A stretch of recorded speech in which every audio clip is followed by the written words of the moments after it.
Este programa tem classificação indicativa livre.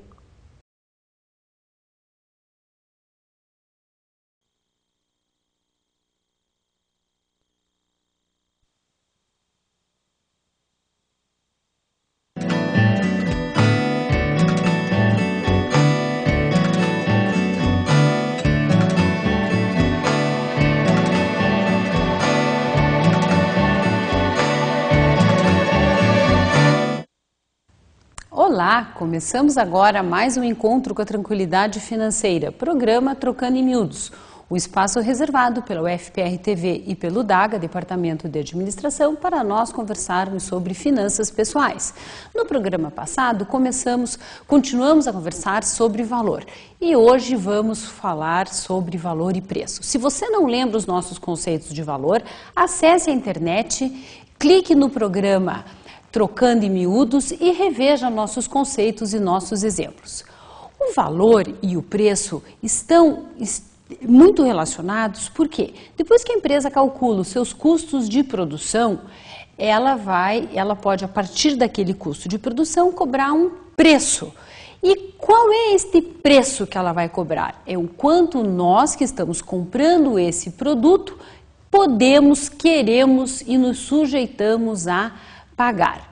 Então, o valor vai corresponder à relação entre a contribuição do produto ou serviço para a satisfação das nossas necessidades. Portanto, ao estabelecer o preço, a empresa procura remunerar os seus custos de produção e satisfazer o cliente. Warren Buffett afirma: preço é o que você paga, valor é o que você leva. E aí nós chegamos no conceito do valor econômico, que é objeto de estudos lá da ciência econômica e que remontam ao tempo de Adam Smith e Davi Ricardo. Nas ciências econômicas, a noção de valor tem uma interpretação predominantemente material.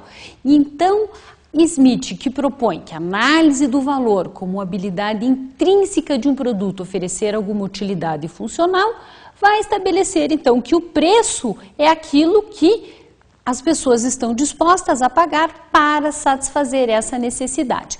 Karl Marx, como já falamos, foi o autor que sistematizou a teoria do valor da mercadoria, dizendo que ela portava simultaneamente o valor de uso e o valor de troca. E o preço é o valor de troca, quanto queremos, quanto podemos pagar por um produto. Preço é o valor monetário, expresso numericamente em dinheiros, em moeda, para que nós possamos adquirir um produto.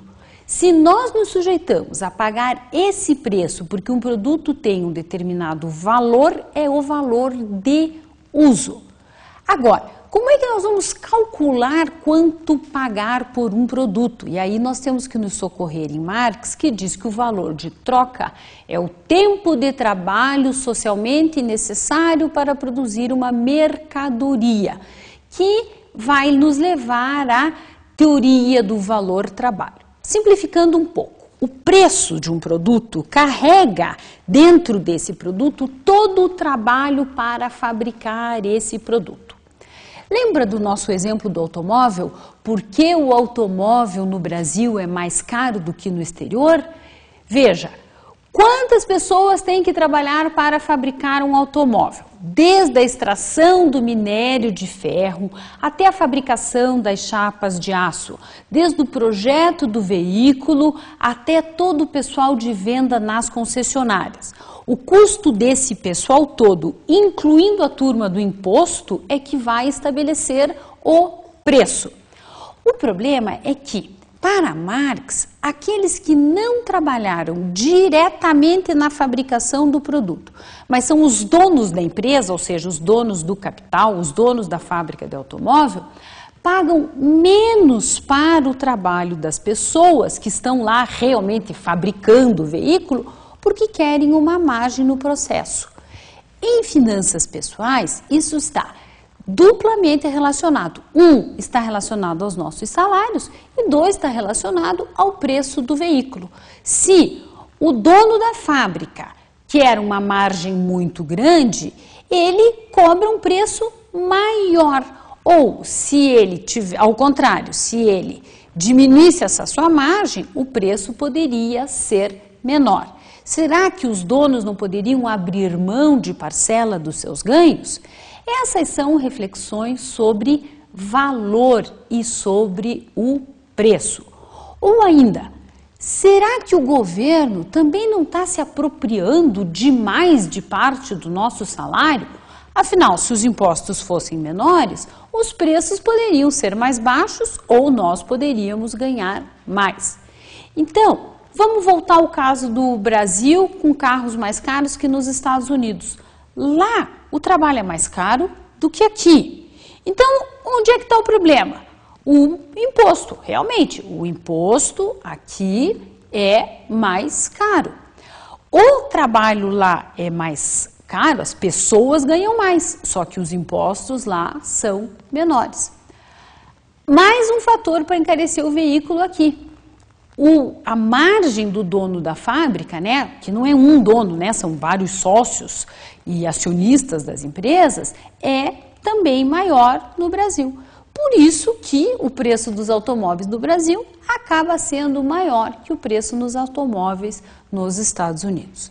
Essa teoria do valor trabalho e da mais-valia, posteriormente ela foi contestada pela economia marginalista que propôs a teoria do valor utilidade. Isso é, a tese segundo a qual seria a utilidade da mercadoria que determinaria o seu valor monetário. O valor de uso é a utilidade de um bem ou serviço para quem compra.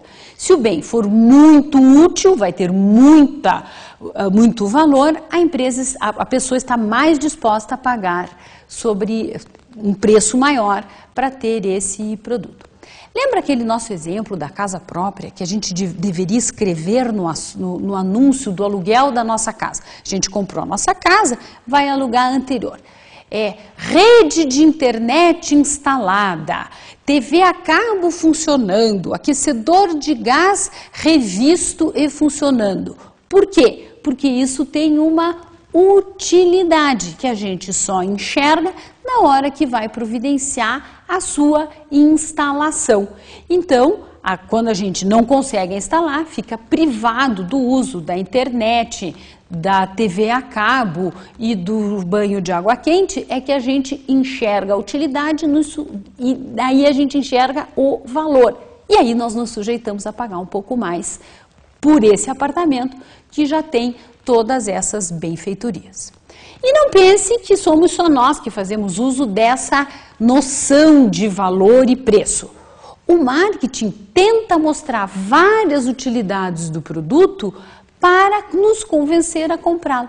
Lembra de uma propaganda de fralda que dizia: o que é 10 centavos a mais para manter o seu bebê sequinho?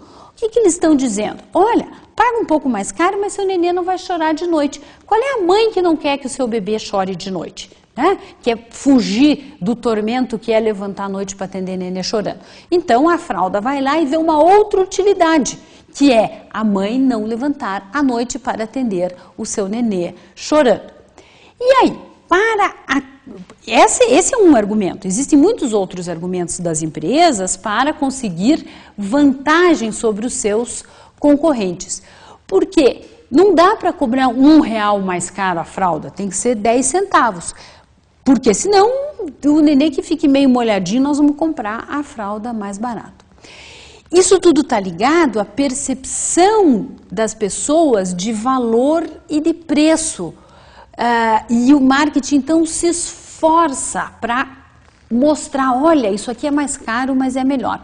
Claro que a parte mais visível do marketing são as propagandas, na TV, no rádio, nos outdoors, nas chamadas de pop-up da internet. Só que marketing é muito mais do que isso. Mas é mais fácil, né, a gente usar aqui os exemplos relacionados às propagandas. Por falar em propaganda, alguém já viu propaganda de sal? Alguém já viu preço de sal em folheto de supermercado? Não, não viu e não vai ver. Por quê? O sal, ele não tem uma utilidade absurda ao longo do tempo. É sempre a mesma utilidade. Ninguém escolhe o supermercado que vai pelo preço do sal. Em compensação, a gente escolhe o supermercado pelo preço da picanha, do café da marca de nossa preferência ou ainda pelo preço da Coca-Cola. Você não quer que eu saia da Barreirinha e vá até Santa Quitéria para comprar uma carne que está R$1 mais barato o quilo da picanha. Não, não é isso.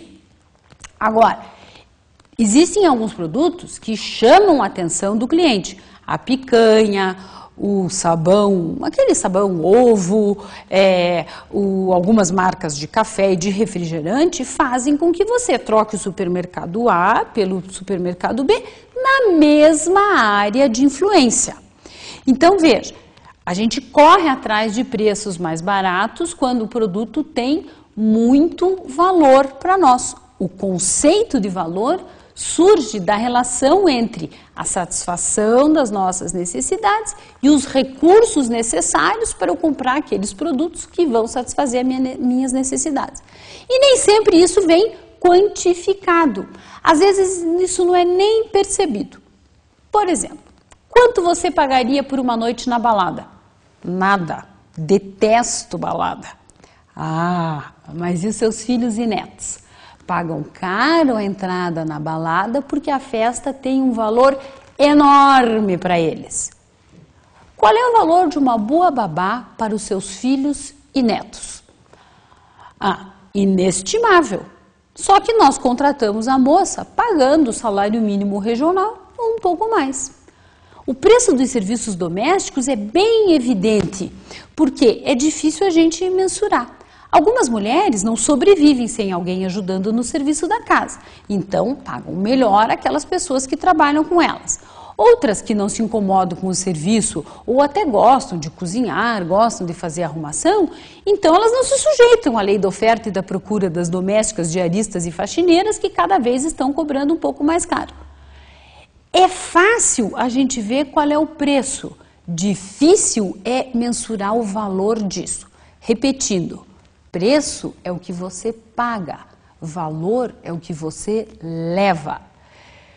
Veja, no próximo programa nós vamos finalizar a nossa conversa de valor. E aí nós vamos conversar o seguinte: qual é o limite para pagar esse preço? Quanto é que nós podemos efetivamente pagar? Por mais que eu esteja doida por uma babá para os meus filhos, quanto que eu pago? Por mais que eu esteja morrendo de vontade de almoçar numa churrascaria domingo, qual é o limite de preço que eu posso pagar por isso?